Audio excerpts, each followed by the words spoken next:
¿Qué relación existe entre los tres seres de la divinidad? ¿Qué relación tienen estos seres con la humanidad? ¿Y cuál es el papel que juegan en la salvación de la humanidad?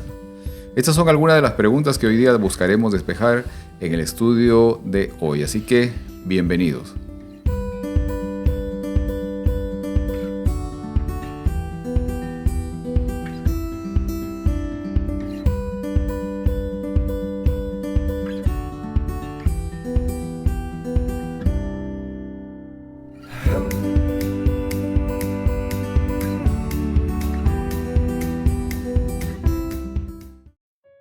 Hola, bienvenidos a este momento de estudio de la lección de escuela sabática.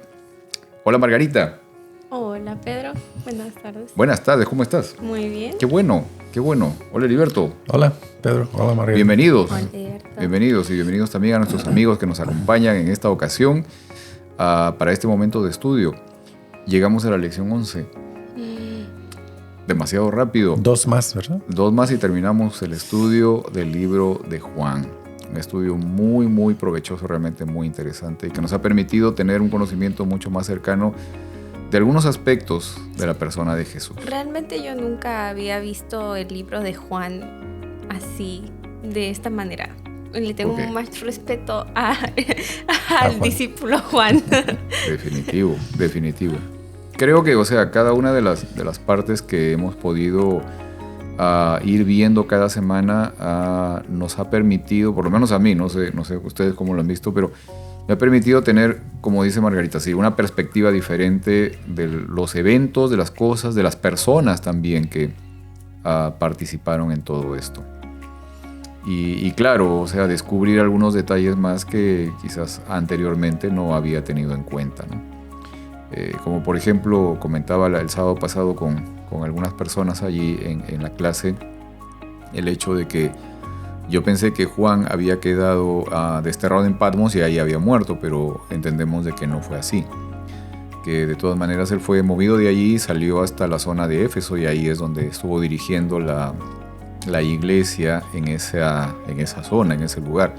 Y allí es donde justamente él escribe el Evangelio de Juan, que básicamente es uno de los últimos libros, o si no es el último libro que se escribe del Nuevo Testamento, y donde obviamente él ya entiende algunas cosas, revela algunas otras cosas muy interesantes y que son de mucho provecho también para nosotros, sobre todo hoy.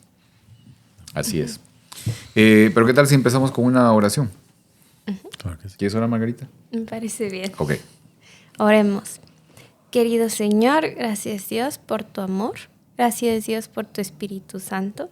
Te pedimos en este momento que por favor inundes nuestra mente y nuestras almas de Él, que nosotros comprendamos lo que tú has querido comunicar, que te escuchemos con mentes receptivas y que este mensaje caiga en corazones abiertos. En el nombre de Jesús, amén.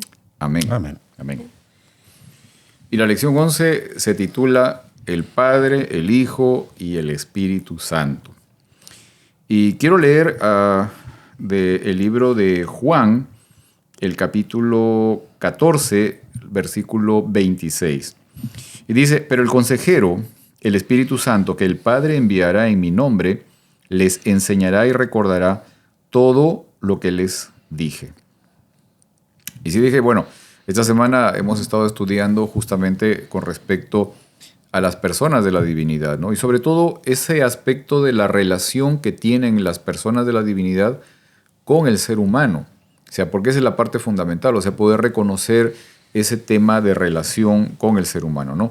Y la manera en que Juan presenta justamente a las personas de la divinidad está, digamos, enfocada en este aspecto de la relación y de las funciones que tiene cada uno de los miembros de la divinidad, las funciones que tienen principalmente en lo que se refiere a la búsqueda del rescate, de la redención del ser humano. Esa es la parte fundamental y es la parte importante también que nosotros queremos tener en el presente, ¿no?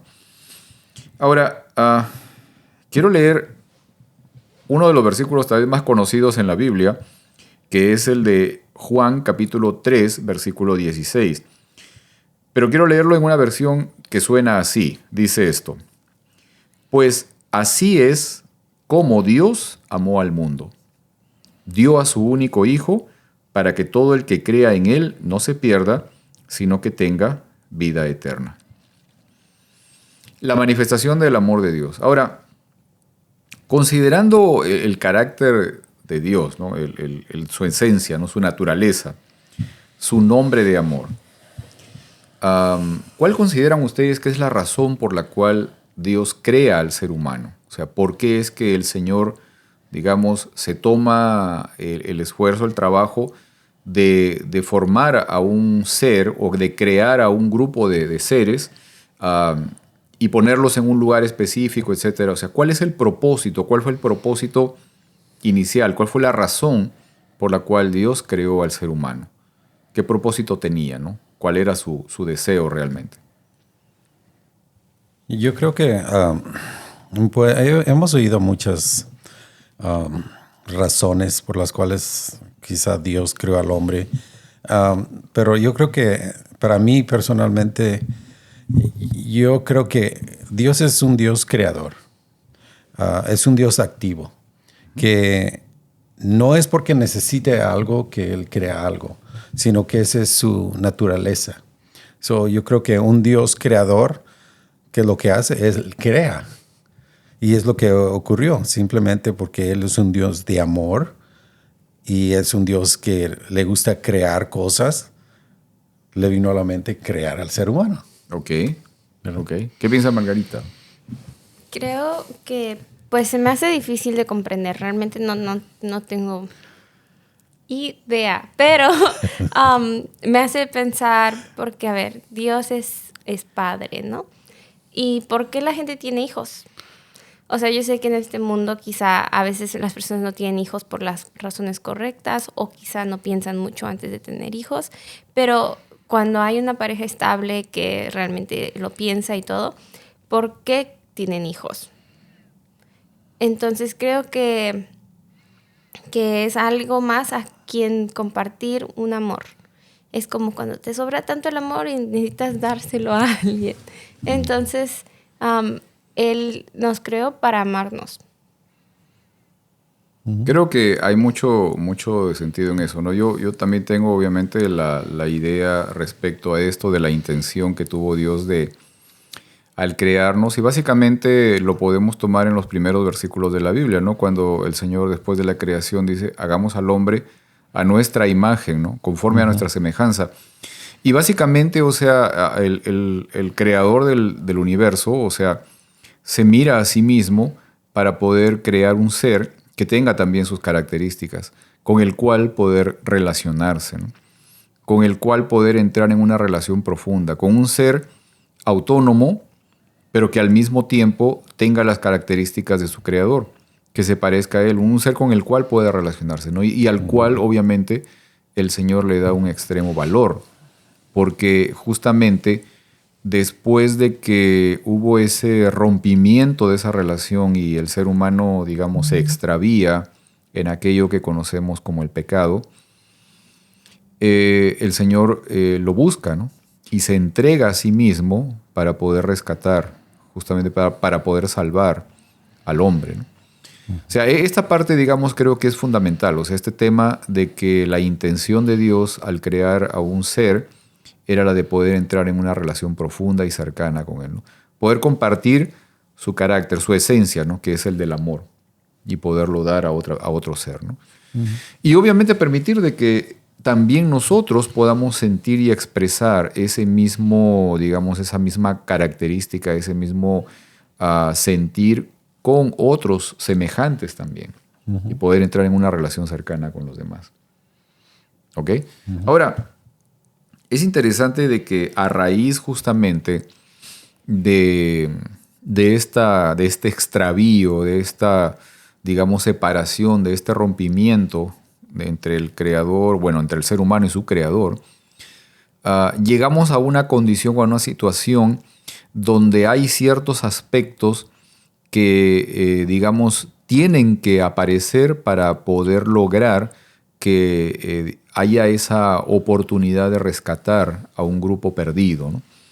Dentro de esas, digamos, de esas condiciones, de esos requerimientos, está la exigencia o la necesidad de que haya alguien que rescate, quien se entregue como pago por el rescate del ser humano. Y dentro de todo esto existe una serie de condiciones también de tipo legal incluso, ¿no?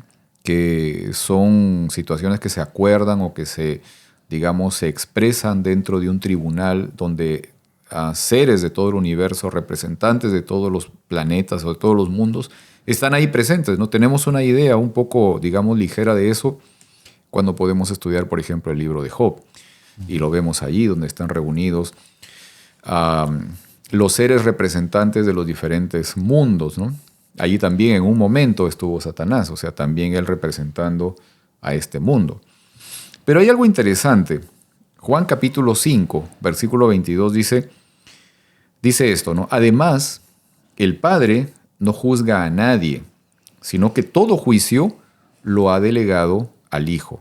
O sea, en esta posibilidad de poder llegar a alcanzar, a rescatar al ser humano, donde hay una condición legal también en todo esto, el juicio que, digamos, el Ser Supremo del universo debe llevar a cabo, no lo tiene en sí en sus manos, sino que se lo ha entregado al Hijo. Ahora, pregunta también para nosotros, o sea, ¿por qué será que Dios le entrega esta calificación, esta autoridad para juzgar al Hijo y no la asume él mismo, ¿no? ¿Qué impacto tiene en nosotros el saber que el Padre le ha entregado a Jesús todo juicio? ¿Qué piensan? Pues hay un canto muy bonito que me gusta, se llama Ante el trono de Dios.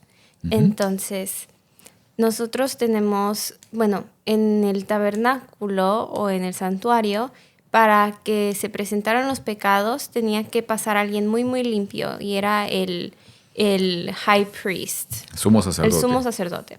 Entonces, cuando Jesús vuelve al cielo, él toma la responsabilidad de sumo sacerdote y pasa del lugar santo al lugar santísimo. Entonces, que el sumo sacerdote sea él, significa que él está intercediendo por nosotros. Entonces, que alguien interceda por ti, pero te conozca tan bien, que te conozca tu corazón y que se llama amor. O sea, Dios se llama amor y amor está intercediendo por ti. Eso nos debería dar mucha, mucha, mucha seguridad, mucha confianza. Si uno está bien, tranquilo en el corazón, pues uno sabe que Dios y Jesús, quien vino a la tierra y pasó por todo y entiende completamente lo que uno está sintiendo porque Él pasó por todo esto, Él está intercediendo por mí. Yeah. Uh-huh. Sí, también yo quería añadir que así como es un juicio, como es en los juicios terrenales, uh-huh, tienen expertos en la materia, claro, expertos que saben de lo que pasó, por qué pasó, porque quizá ellos experimentaron o ellos estudiaron. Exactamente, como dice Margarita, no había otro que el Padre pudiese dar a que juzgue porque ellos no sabían qué es lo que trataba el asunto de la caída del ser humano. Pero, sin embargo, Jesús para eso vino. Okay. Experimentó todo lo que el ser humano... Y Él se ganó ese derecho de obtener ese derecho de ser el único que puede juzgar. Ok. Fíjese que es interesante, o sea, esta parte, ¿no? Lo que ustedes estaban mencionando, ¿no? Digamos, aquel que tiene, digamos, el espíritu, el deseo de rescatarnos, es aquel mismo que tiene el poder de juzgar también. Uh-huh. O sea, en buena cuenta, digamos, creo que estamos seguros, ¿no? Muy bien representados. Muy bien representados. O sea, aquel que nos vino a rescatar, que se entregó por nosotros, es el mismo que digamos, tiene a su cargo el poder y la autoridad de juzgar. Uh-huh. ¿Ok? Pero ahora, en esta parte, o sea, quisiera que nosotros estamos viendo la escena desde nuestro lado, digamos, como una condición que para nosotros es favorable. ¿Ok? Pero esta condición favorable para mí, ¿qué me quiere decir o qué me da a conocer respecto del carácter del Padre, o sea, del carácter de Dios, ¿no? ¿Sí me entienden? O sea, el hecho de que Dios, digamos, asumiéndolo como una entidad separada del Hijo y del Espíritu Santo, o sea, sabemos que todos están integrados, pero que al mismo tiempo tienen funciones diferentes, tienen características distintas también. Pero como expresa la Biblia, ¿no? O sea, Dios le entregó, le otorgó esa autoridad para juzgar al Hijo. O sea, ¿qué me quiere decir, digamos, respecto al carácter de Dios, al carácter del Padre, a su intención para conmigo, esa posibilidad de entrega de esa autoridad de juzgar al Hijo, ¿no? No, o sea, yo no me voy a encargar de juzgar, sino encárgate tú. Tú que eres el representante de ellos, tú mismo juzga, ¿no?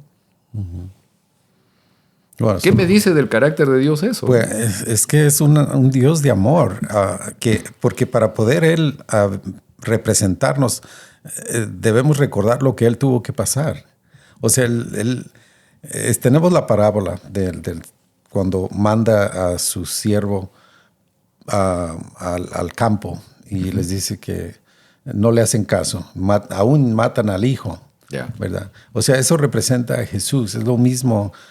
Dios nos ama tanto que a pesar de que en ese evento, en esa transición de que se le pueda dar la habilidad de juzgar al hombre, el hijo tenía que morir. Okay. O sea, eso nos dice mucho de que el Padre nos ama hasta la muerte.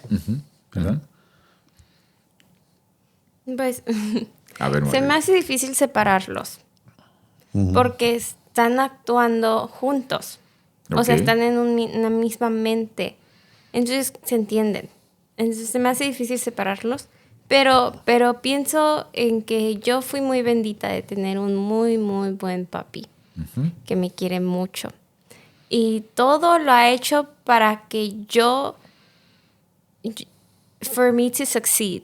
Para que tengas éxito. Para que yo tenga éxito. Todo lo ha puesto en su lugar. Como que dejándome, pero no, o sea, para que yo tenga éxito. Y siempre está ahí buscando que yo tenga éxito. Y me quiere mucho. Y después me hace sentir como que yo lo hice y que yo soy capaz. Ajá. Pero él lo hizo todo para que yo tuviera éxito. Esto es muy interesante, o sea, esta parte de la experiencia esta que cuentas, Margarita. O sea, el hecho de que tu papá, o sea, te permite... bueno, obviamente hace todo lo posible para que tú puedas lograr alcanzar tus metas, pero al mismo tiempo te hace sentir de que tú lo estás haciendo, aunque en realidad después tú eres consciente de que él ha actuado digamos, de manera gravitante para que puedas lograr esto, ¿no? En esencia, o sea, eso es lo que el Señor también quiere ayudarnos a que nosotros podamos entender. Y a pesar de eso, o sea, hay detalles que quisiera que pudiéramos compartir brevemente o por lo menos comentar, ¿no? ¿Por qué es de que a pesar de eso, o sea, en la mente humana consideramos a Dios como un ser castigador, justiciero, vengador, ¿no? Iracundo? O sea, ¿por qué es que muchas veces lo consideramos así, ¿no? Incluso, por ejemplo, Apocalipsis capítulo 6, versículos 16 y 17, hablan del momento en el que el Señor viene, o sea, Jesús viene y dice, hay un grupo de gente que está hablando esto y dice, diciendo a cumbres y peñascos, caigan sobre nosotros, ocúltennos para que no nos vea el que está sentado en el trono, para que no dé con nosotros la ira del Cordero, porque ha llegado el gran día de su ira, ¿y quién podrá resistir en pie? O sea, ¿por qué en la Biblia aparecen estas cosas? O por ejemplo, ¿qué cosa es lo que, digamos, ocasiona esta reacción de algunas personas? ¿O por qué en la Biblia incluso aparecen expresiones como la ira de Dios, ¿no? O que Dios está enojado con nosotros. ¿Qué es lo que pasa aquí? O sea, ¿por qué a pesar de las constantes manifestaciones de amor de Dios, todavía aparecen estas cosas, ¿no?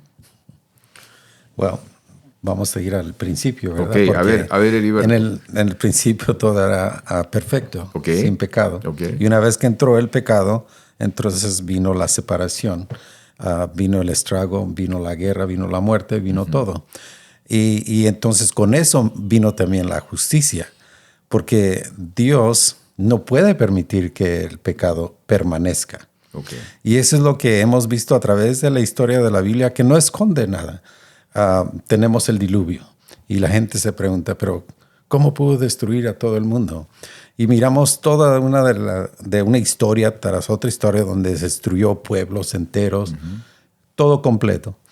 Pero lo que no miramos es cuánto tiempo Dios estuvo lidiando con esas personas. Okay. O sea, pensamos que Dios no tiene límites, que nosotros podemos quizá burlarnos y seguir hasta que nosotros queramos desobedeciendo y en pecado. Y eso no es lo que Dios quiere. Dios quiere salvar a la humanidad.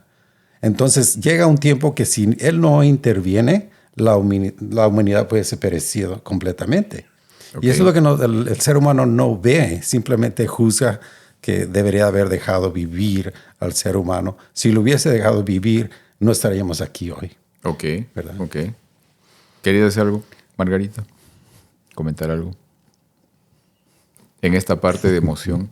Fíjate que es interesante que, sobre todo ahora que, por ejemplo, estamos estudiando el libro de Juan, o sea, podemos notar que en algunas ocasiones, frente a un mismo evento, las personas que perciben ese evento, que la Biblia lo describe como una manifestación de Dios, o sea, la presencia de Dios, o que Dios habló, etcétera, ¿no? Algunas personas lo perciben de cierta manera y otras lo perciben de una forma totalmente contraria, ¿no? Diferente. Y esto tiene que ver con el asunto principalmente de cuán cerca o cuán lejos estemos de Dios, ¿no? Y de acuerdo a eso, nosotros vamos a tener una imagen determinada, un concepto determinado respecto de quién es Dios. ¿Ok? En la medida en que estemos más cerca o más lejos de Él, vamos a encontrar esa condición. Recuerdo mucho, ustedes pueden leer también el capítulo 3 de Génesis, justamente al principio, ¿no? Hay una versión, me parece que es la versión Palabra de Dios para Todos, que menciona el hecho de que cuando el hombre y la mujer, es curioso esto porque hay personas, por ejemplo, que creen de que la mujer no cometió pecado, ¿no? O sea, el otro día mi esposa me contaba de un familiar de que él afirma de que la mujer no cometió pecado, que el pecado lo cometió el hombre. Entonces que las mujeres no son pecadoras y no solamente los varones, o sea, ¿ok? Pero bueno, esta es una parte que, bueno, hay personas que creen algunas cosas así. El hecho es o sea, de que la Biblia menciona de que en el momento en que los dos comieron del fruto, empezaron a ver las cosas de manera diferente. ¿Ok? Empezaron a ver las cosas. O sea, su cosmovisión de la vida cambió en ese instante. O sea, fue transformada en ese instante como que se les abrieron sus ojos. Y ahí después dice, claro, y después notaron de que estaban desnudos. Ok. Pero el asunto también fue de que de repente ya escucharon la voz de Dios y esa voz ya la escucharon diferente. O sea, ya escucharon no, digamos, un llamado, no una búsqueda amigable, sino que escucharon el retumbar de un ventarrón, dice allí, ¿no? Y en medio de ese ventarrón, o sea, ese retumbar era la voz de Dios. Entonces tuvieron miedo y se escondieron. ¿Ok? ¿Cómo cambia nuestra perspectiva cuando nosotros vemos a Dios de una manera diferente? O sea, este es el punto, ¿no? O sea, tener el concepto de Dios. ¿Cuál es el concepto que tenemos de Dios? De acuerdo a eso, vamos a escuchar y vamos a interpretar las cosas de una manera distinta. Ok. Quiero leer del libro de Juan, el capítulo 1, los versículos del 1 al 5. Y leo de la versión Palabra de Dios para Todos esto. En el principio, antes de la creación del mundo, ya existía la palabra. La palabra estaba con Dios y era Dios. Estaba ahí con Dios en el comienzo. Todo se hizo por aquel que es la palabra. Sin él nada se habría hecho. En él estaba la vida y esa vida era la luz de los seres humanos. La luz brilla en la oscuridad y la oscuridad no ha podido contra ella. Es interesante esto, pero quería preguntarles esta parte, ¿no? O sea, ¿cómo perciben ustedes esa relación entre el Padre y el Hijo? O Ahorita lo que comentaba Margarita, o sea, no los consideras separados, ¿no? O sea, definitivo. O sea, pero ¿cómo consideras, por ejemplo, esa relación, ¿no? ¿Cómo describirías esa relación para que el hijo pueda conocer de manera perfecta al padre? ¿Cómo lo entendemos? Lo que fuese. Yo sé que digamos, no vamos a poder entrar en esa posibilidad de razonar de manera completa para poder entender esto, pero o sea, ¿cuál es la idea que tenemos respecto a esta relación? Pedro, yo lo que me pongo a pensar es en la relación entre un esposo y una esposa. Okay. El matrimonio siempre es un buen ejemplo porque mientras más tiempo nosotros duramos casados, a veces ella no tiene que hablar porque yo sé lo que ella necesita o lo que está pasando. Y yo creo que con el padre y el hijo es exactamente lo mismo. Ellos tienen una relación tan cerca, tan unida, que no podíamos decir, como dice Margarita, dividirlos. Claro. ¿Verdad? Claro. También, bueno, no tengo pareja, pero tengo mi gato. No le entiendo eso. pero pienso en mi mamá y cada vez la veo más amiga. Claro, todavía le tengo mucho respeto y es mi mamá. Pero la veo más amiga, se me hace bien chistosa. Perdón. Se me hace que es una de las personas más chistosas del mundo. Me gusta su humor. Pienso en mi abuela y también se me hace bien chistosa. Y cuando estamos juntos la pasamos muy bien porque nos entendemos los chistes y las caras. Así con una cara y uno ya sabe. Y pues no pienso que la pasaría mejor con otras personas porque pues son ellas. Claro. Pero claramente pues he tenido toda mi vida para conocerlas. y pues de todos modos nos peleamos y todo, pero esto es aún más intenso. Así es. Definitivo. Ahora, aquí sale una interrogante más, o sea, y es esta parte de la afirmación que hace Jesús, ¿no? Que llegar a conocerlo a Él es llegar a conocer al Padre. O sea, podemos entender esto, ¿no? O por ejemplo, ¿de qué manera eso me motiva cada día para que yo busque conocer más a Jesús? ¿Sí? Porque Jesús menciona, o sea, el que me conoce a mí conoce al Padre, ¿no? O sea, ¿de qué manera eso me ayuda, me anima, me motiva, ¿no? Para que yo pueda buscar conocer cada día mejor a Jesús y saber realmente quién es Dios. Yeah. Sí, lo que me pone a pensar a mí es de que muchas personas se quejan de que, bueno, Dios no existe y que cómo podemos conocer si no lo podemos ver. Y esto aplica muy bien en esto, porque si ellos se dieran cuenta o reconocieran que Jesús representa al Padre, estaríamos más ansiosos de conocer quién es Jesús. Claro. Sí podemos buscar Mateo, uno de ustedes, por favor, Mateo capítulo 25, versículos 44 y 45. ¿Sí? Mateo capítulo 25, y pueden leer, a ver, lee Margarita, please. Versículo 44 y 44 y 45. Ok, 25, 44 y 45. Entonces también ellos le responderán diciendo, Señor, ¿cuándo te vimos hambriento, sediento, forastero, desnudo, enfermo o en la cárcel y no te servimos? Entonces les responderá diciendo, de cierto os digo que en cuanto no lo hiciste a uno de estos más pequeños, tampoco lo hiciste por mí. Ok. Ahora, en esta parte, o sea, ¿qué relación encontramos entre conocer y dar a conocer a Jesús con mi relación con otras personas? ¿Sí? O sea, aquí hay un vínculo, hay una relación entre que yo afirmo, ¿no? O trato de conocer a Jesús y supuestamente estoy tratando de darlo a conocer, y mi relación con los demás, ¿no?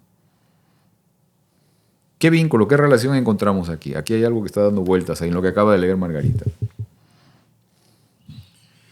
El Señor llega, o sea, cuando el Señor está allí, menciona y dice, ¿no? Me diste de comer, me diste de beber, estuve enfermo, estuve en la cárcel, me visitaste, etcétera, etcétera, ¿no? O sea, encontramos allí una relación entre conocer a Jesús, darlo a conocer, y la manera en cómo me relaciono con los demás, con las otras personas.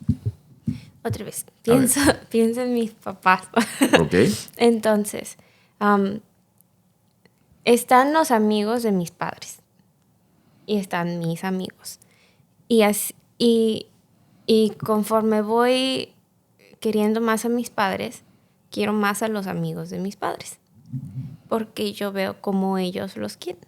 Y como yo amo a mis padres, pues amo a los amigos de mis padres porque sé que eso haría a mis padres feliz. Entonces, pues, y lo veo en mis papás, que también como ven que yo quiero mucho a mis amigos, quieren a mis amigos. Ok. Entonces, Dios quiere a todos. Nos ama mucho, mucho.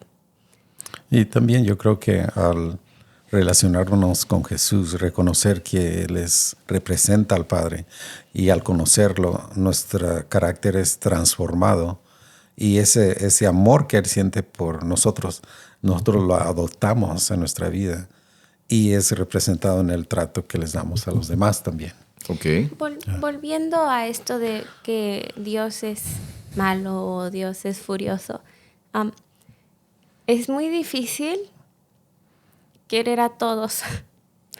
Y a mí me gusta darle el beneficio de la duda a las personas. Uh-huh. Como intentar quizás racionalizar. Tuvo una infancia difícil, no sabe amar, bla, bla. O persona pudo haber tenido un día malo. Pero también, ¿qué tantas veces esta persona está lastimando a otros? ¿Qué tanto el daño, que es más el daño que hace a los demás que el beneficio? Entonces, como también amas a los demás, no puedes seguir dándole el beneficio de la duda a la persona porque está creando más daño que bueno. Entonces llega un límite. Y creo que estábamos hablando acá, no sé si en otro momento, pero creo que usted mencionó que Dios siempre está intercediendo por bien, pero como también pues está Satanás, o sea, Satanás pues dice, no, pues hay que ser justos, y va y causa todo, pues las cosas mal, y Dios permite porque pues sí, la verdad, hay más daño que beneficio en ciertas ocasiones, y Él pues tiene que proteger a todos. Claro. Sí, definitivamente en esta parte algunas cosas ahí de lo que justamente estabas comentando, Margarita, o sea, me hace pensar en un asunto, digamos, vivencial, o sea, cuánto impacto podría tener el hecho de que yo realmente conozca a Jesús en la manera en cómo, por ejemplo, cómo sería mi congregación, ¿no?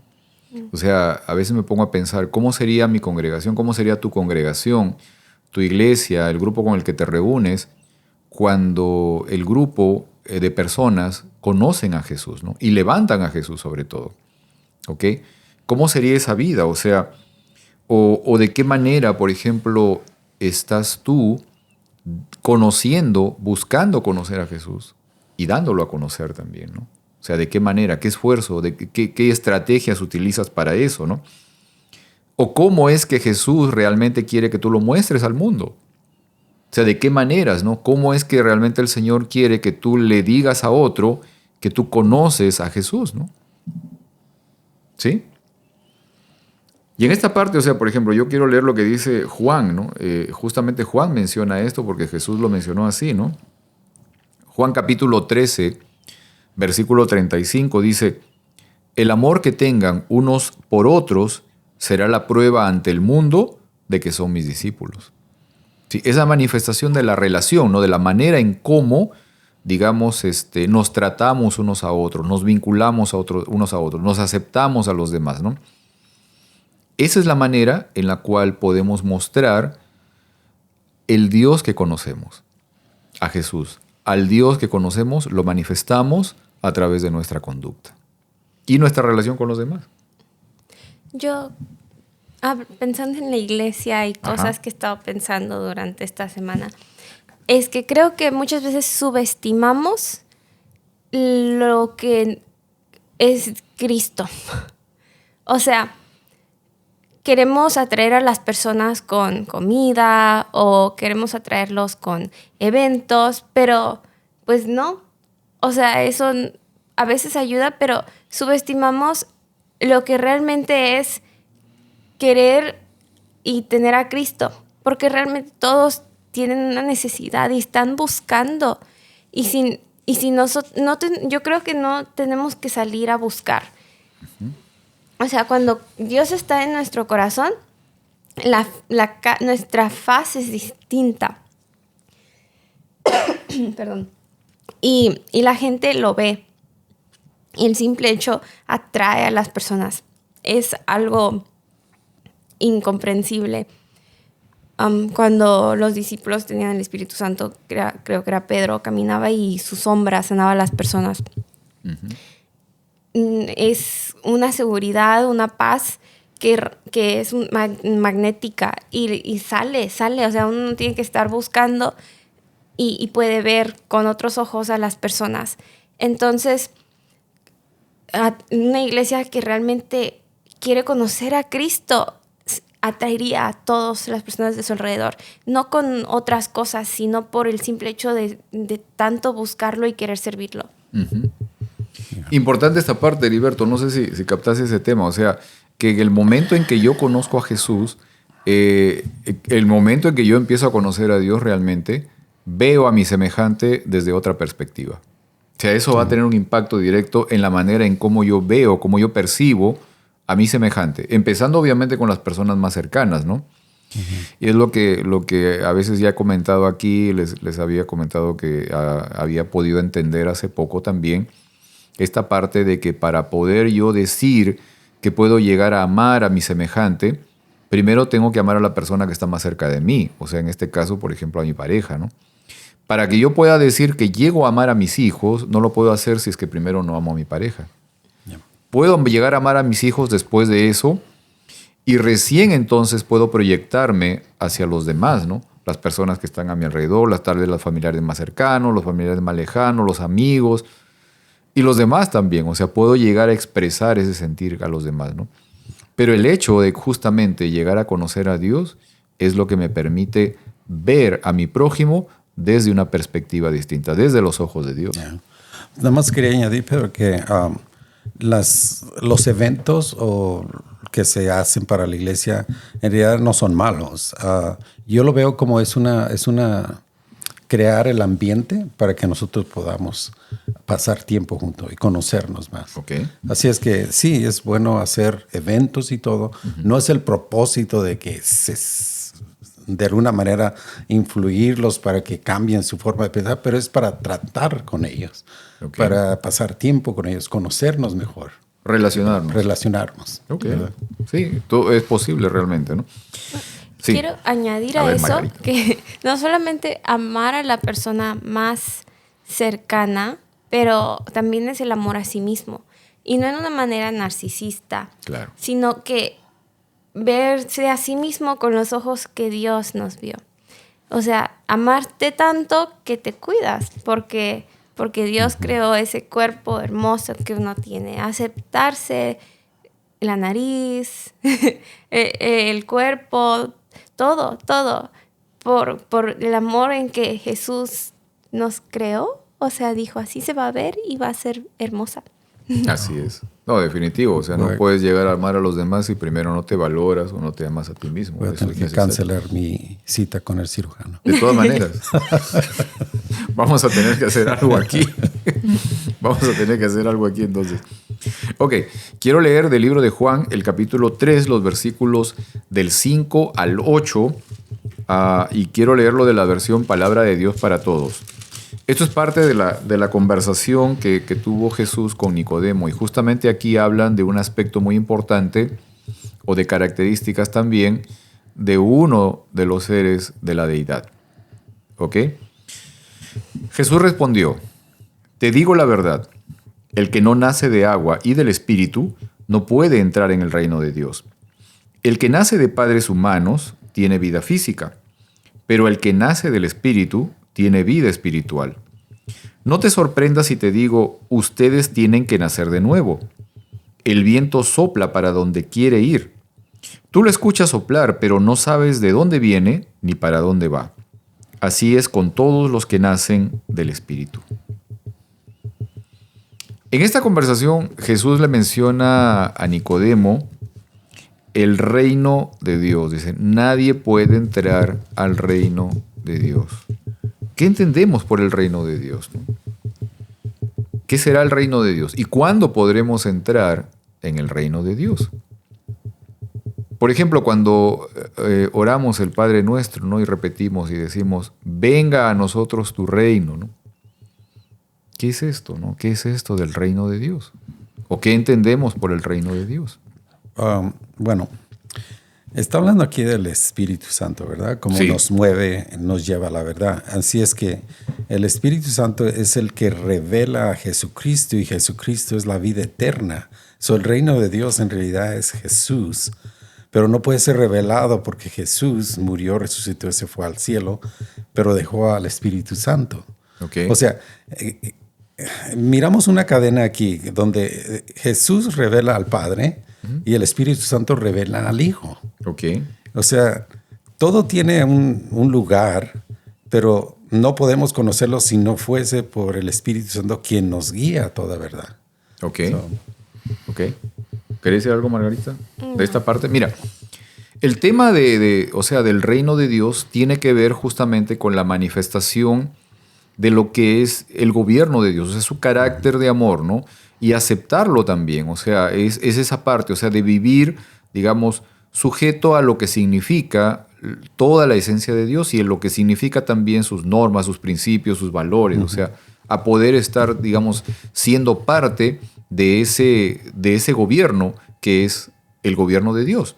O sea, esa es la parte fundamental. Miren, el autor de la lección menciona algo interesante, lo quiero leer aquí para no extraviarme en algunas cosas, y habla con respecto de la actividad del Espíritu Santo justamente, ¿ok? Quiero leer esto y luego vamos a hacer unas preguntas porque necesito que tal vez comentemos algo que me parece interesante. El autor de la lección menciona, dice, la clave para saber qué es correcto, verdadero y bueno es la sumisión de nuestra razón y de las experiencias de nuestra vida a la palabra de Dios, mediante el poder del Espíritu Santo para persuadir y convencer de pecado. Ok, tengo una pregunta aquí. Si lo correcto es entregarme en sumisión de la razón y de experiencias a los escritos, mediante el poder del Espíritu Santo, aún así necesito de una persona, digamos, que estudió teología para que sea quien me interprete los escritos. ¿Será que estoy confiando y permitiendo realmente la acción del Espíritu Santo y su bautismo en mi vida personal si yo me sujeto a lo que otra persona me tiene que, digamos, decir de lo que realmente está hablando los escritos? No sé cómo lo ven. Para poder entender la palabra de Dios no necesitamos a una persona que nos lo explique o que nos los descifre. Hemos conocido a muchas personas que ellos conocen del sábado, conocen de las verdades de la Biblia sin que nadie se los haya dicho. Okay. Simplemente ellos, guiados por el Espíritu Santo, empezaron a leer y el Espíritu Santo tocó su corazón, su mente y fueron siendo transformados. O sea, tiene su lugar la persona que predica, tiene su lugar la persona que le habla a otras personas. Porque muchas personas en realidad les ayuda mucho que otras personas o quizá no saben leer aún así o no tienen el interés, pero cuando miran a la persona y les hablan de algo que el Espíritu Santo al escuchar la palabra les está diciendo, este no es la persona, soy yo el que te está hablando. Ellos ponen atención y entonces es de la manera que ellos se relacionan. O sea, Dios usa todas las formas para llegar a ser humano. Ok. ¿Verdad? Ok. ¿Te quedaste pensando, Margarita?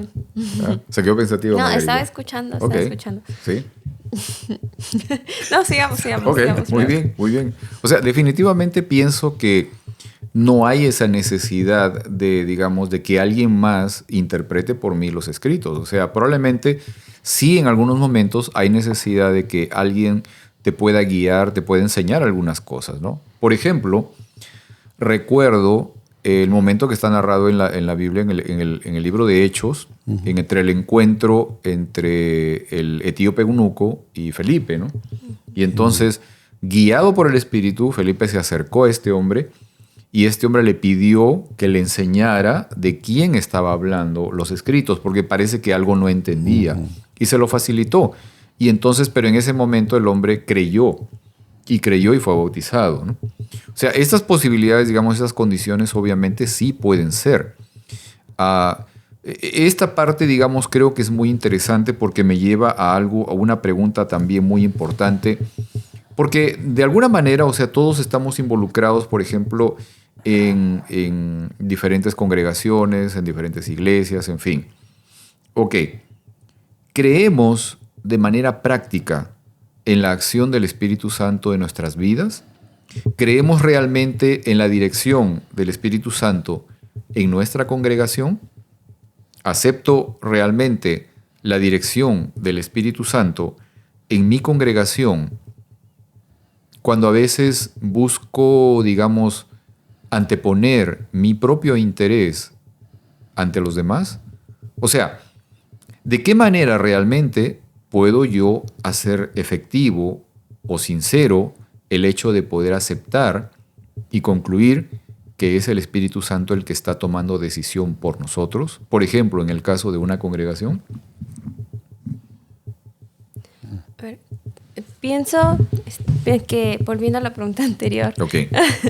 y Nos quedamos en otra pregunta. sumándolo a esto, creo que las personas, o sea, los niños tienen una comprensión de Dios a veces muy, muy profunda y muy simple. En su simpleza entienden cosas de una manera tan simple, pero muy profundas. Y conforme vamos creciendo, vamos creando malas creencias. Entonces, muchas veces necesitamos ayuda, pero para romper alguna creencia o alguna cosa que se nos ha creado en la cabeza. Entonces, las guías y interpretaciones nos ayudan a romper y ver cosas de otra perspectiva porque nos cerramos en nuestros propios puntos de vista o nuestra propia cosmovisión que hemos estado creando conforme el tiempo. Por eso, volviendo al versículo de Nicodemo, es que hay que volver a nacer de nuevo.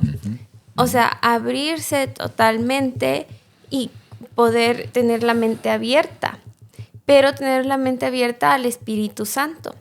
Entonces, cuando se toman las decisiones para la iglesia, tenemos que escudriñar nuestro propio corazón, saber si es el ego o nuestra propia cosmovisión cerrada o si es el Espíritu Santo. Pero uno no debe de interpretar a lo que otras personas, porque uno no conoce otras personas, sino que saber si uno mismo lo está haciendo y está siendo guiado por Dios. Ok, amén. Así es, pero cuando nosotros buscamos a alguien o miramos el interés en la persona de añadirse a la iglesia, no les damos una prueba. Ofrecemos dar estudios bíblicos, ofrecemos saber en qué estado ellos se encuentran de conocimiento de la Biblia, pero el simple hecho de que ellos muestran un deseo de ser bautizados es que ellos entienden qué es lo que quieren hacer. O sea, no es para mí tratar de juzgar su razón o por qué. Ese es parte del Espíritu Santo. Sí, lo que ellos tienen que simplemente expresar es el deseo de quizá saber más o de ser bautizados. Creo que esa parte es muy importante. O sea, el hecho de que, digamos, nosotros podemos llevar o animar a una persona para que pueda bautizarse, ¿no? O la persona puede tomar la decisión, etc. O sea, el bautismo del agua es muy importante, aunque entendemos de que el bautismo del Espíritu es la parte crucial, o sea, esta parte de poder encontrar esa transformación en la vida, ¿no? Que te la da el Espíritu Santo. Sí, y esa transformación o ese ese toque del Espíritu Santo puede haber ocurrido antes. Puede haber ocurrido antes y sería excelente, ¿no? Claro, exacto. Claro, definitivo, ¿no? Eso puede haber ocurrido antes. Ahora, eso me lleva a considerar algunos aspectos que creo son muy importantes y que la Biblia, por ejemplo, Gálatas sobre todo lo expresa como el fruto del Espíritu, ¿no? Aunque cuando habla de un fruto, después de repente aparecen una serie de, digamos, de características, ¿no? ¿Cómo es que llego a poder alcanzar a tener el fruto del Espíritu en mi vida? O sea, pregunta crucial, ¿no? Quiero leer el Gálatas capítulo 5, versículos 22 al 26, justamente donde se menciona este tema del fruto del Espíritu. Leo de la versión Nueva Traducción Viviente, Gálatas capítulo 5, versículos 22 al 26. Y dice, en cambio, la clase de fruto que el Espíritu Santo produce en nuestra vida es amor, alegría, paz, paciencia, gentileza, bondad, fidelidad, humildad y control propio. No existen leyes contra estas cosas. Los que pertenecen a Cristo Jesús han clavado en la cruz las pasiones y los deseos de la naturaleza pecaminosa, y los han crucificado allí. Ya que vivimos por el Espíritu, sigamos la guía del Espíritu en cada aspecto de nuestra vida. No nos hagamos vanidosos, ni nos provoquemos unos a otros, ni tengamos envidia unos de otros. Es interesante esta parte, ¿no? Nuevamente la pregunta, o sea, ¿cómo alcanzo? ¿Cómo hago realidad en mi vida el poseer el fruto del Espíritu, ¿no? O sea, la manifestación del Espíritu en mi vida, ¿no? Que es, en esencia, tener la presencia del Espíritu Santo en mi vida. ¿Cómo la hago realidad? Yo no sé si estoy mal tal vez, pero la última parte de los versículos que leí aquí tiene que ver con un aspecto, digamos, de percepción propia o de aceptación propia, ¿no? O de sumisión, porque dice aquí, no nos hagamos vanidosos, ni nos provoquemos unos a otros, ni tengamos envidia unos de otros, ¿no? ¿Cómo ven eso? Bueno, yo lo veo en mi propia persona, porque cuando tenemos el Espíritu Santo, o sea, no es que yo ya no voy a tener la tentación, o ya no voy a tener el caso para tener que pelear malos tendencias. Esas van a venir y aún más. O sea, aún tengo yo mi naturaleza humana y aún, por ejemplo, si nosotros entramos en discusión entre parejas, como humanos tendemos a defendernos y a entrar en discusión y a querer ganar, ¿verdad? Pero cuando entendemos estas cosas, muchas veces yo quiero hablar y puedo decir quizá más y puedo herir a la otra persona, pero yo opto a no hacerlo. O sea, allí es donde entra el Espíritu Santo, donde nosotros tenemos que hacer una decisión. O sea, vamos a ser tocados, vamos a ponernos en la situación donde vamos a tener la opción de actuar de una manera humana o de una manera guiadas por el Espíritu Santo. Claro, claro. ¿Qué dice Margarita? ¿Cómo puedo llegar a alcanzar eso? Porque esa parte es un tema también de dominio propio, o sea, ese tema de cómo reacciono, ¿no? Y claro, obviamente, también puede ser una manifestación del Espíritu Santo en nuestra vida. Esa parte, lo que dice aquí, ¿no? Una de las características es esa también, ¿no? Donde menciona control propio, dice, ¿no? Humildad y control propio. Es esa parte que muchas veces no es tan sencilla, o sea, de poderse controlar, ¿no? ¿Okay? Pero esa parte también es algo que te lo permite tener el Espíritu Santo. ¿Cómo alcanzamos eso, no? Que creo que es la pregunta importante. Hemos estado tratando de ver en este estudio las características, pero de cada uno de los seres, digamos, de la divinidad, pero sobre todo la manera en cómo se relacionan con la humanidad, ¿no? Porque cada uno de ellos está, digamos, centrado, unido en un propósito común, que es la salvación del ser humano. Esa es la parte fundamental, o sea, cada uno de ellos. Sí, ¿no? Y yo creo que la forma en la que nosotros superamos esto es en la práctica, literalmente en la práctica de los encuentros que nosotros tenemos diarios en nuestras vidas, con nuestra familia primeramente y con los conocidos que tenemos. Así es. Y me pasa a mí todavía, Pedro, a mí vamos en el tráfico y uno piensa que uno tiene el derecho y y pide el derecho a fuerzas. Ahí es donde pierde el control uno fácilmente. Son cosas que uno a veces necesita, obviamente, mejorar. Y es una cuestión constante de poderle pedir al Señor justamente eso, ¿no? De que nos ayude a poder tener ese dominio propio con su ayuda, no con su poder. Realmente es eso, ¿no? Básicamente. ¿Algo más, Margarita? Toma de nuestra parte, pero también toma un reconocimiento de la incapacidad propia también. Así es, así es. Creo que esa es la parte fundamental de que podamos reconocer. Creo y estoy convencido de que nosotros llegamos a alcanzar la presencia de Dios en nuestro ser en la medida en que somos capaces de reconocer que no podemos, o sea, que nosotros no alcanzamos a solucionar nuestras necesidades ni nada de ello, ¿no? Y que necesitamos justamente la presencia de Dios en nuestras vidas. Muy bien. Vamos a terminar con una oración. ¿Quieres orar, Gilberto? Sí, claro, oramos. Padre nuestro, gracias te damos por esta lección. Ha sido de gran ayuda para nosotros. Gracias por el Espíritu Santo que nos guía para aprender estas lecciones y pedimos que ese mismo Espíritu siga ayudando a nuestros oyentes, que los siga guiando y que estas lecciones sean de beneficio para ellos también. Gracias, te lo pedimos en el nombre de Jesús. Amén. Amén. Amén. No quiero irme sin hacer mención a aquellos que nos estuvieron mandando comentarios. Déjenme ver si los encuentro por aquí. Sí. Recuerdo mucho a Yolanda Salazar, la abuelita de Margarita. Yo no sabía que tenía. Bueno, ya Alguien está manejando esa cuenta. Probablemente, pero le agradecemos mucho y si nos ve, obviamente, decirle que la recordamos también aquí, que la extrañamos, que esperamos que esté bien y que, sobre todo, que la esperamos en cualquier momento. Ojalá pueda llegar algún momento por acá o podamos reunirnos también. Obviamente también a Julia Núñez también. Gracias por los comentarios, gracias por estar también enlazada con nosotros. Juan Utrilla también, muchas gracias por acompañarnos, por ser parte también de este ministerio. Y a cada uno de ustedes, nuestros amigos también que nos acompañan cada semana, les agradecemos mucho y esperamos de que estos comentarios puedan servir también para sus vidas personales y para las de sus amigos y familiares. ¿Ok? Nos vemos entonces la próxima semana. Nos vemos. Nos vemos la próxima semana, amigos. Hasta luego. Gracias.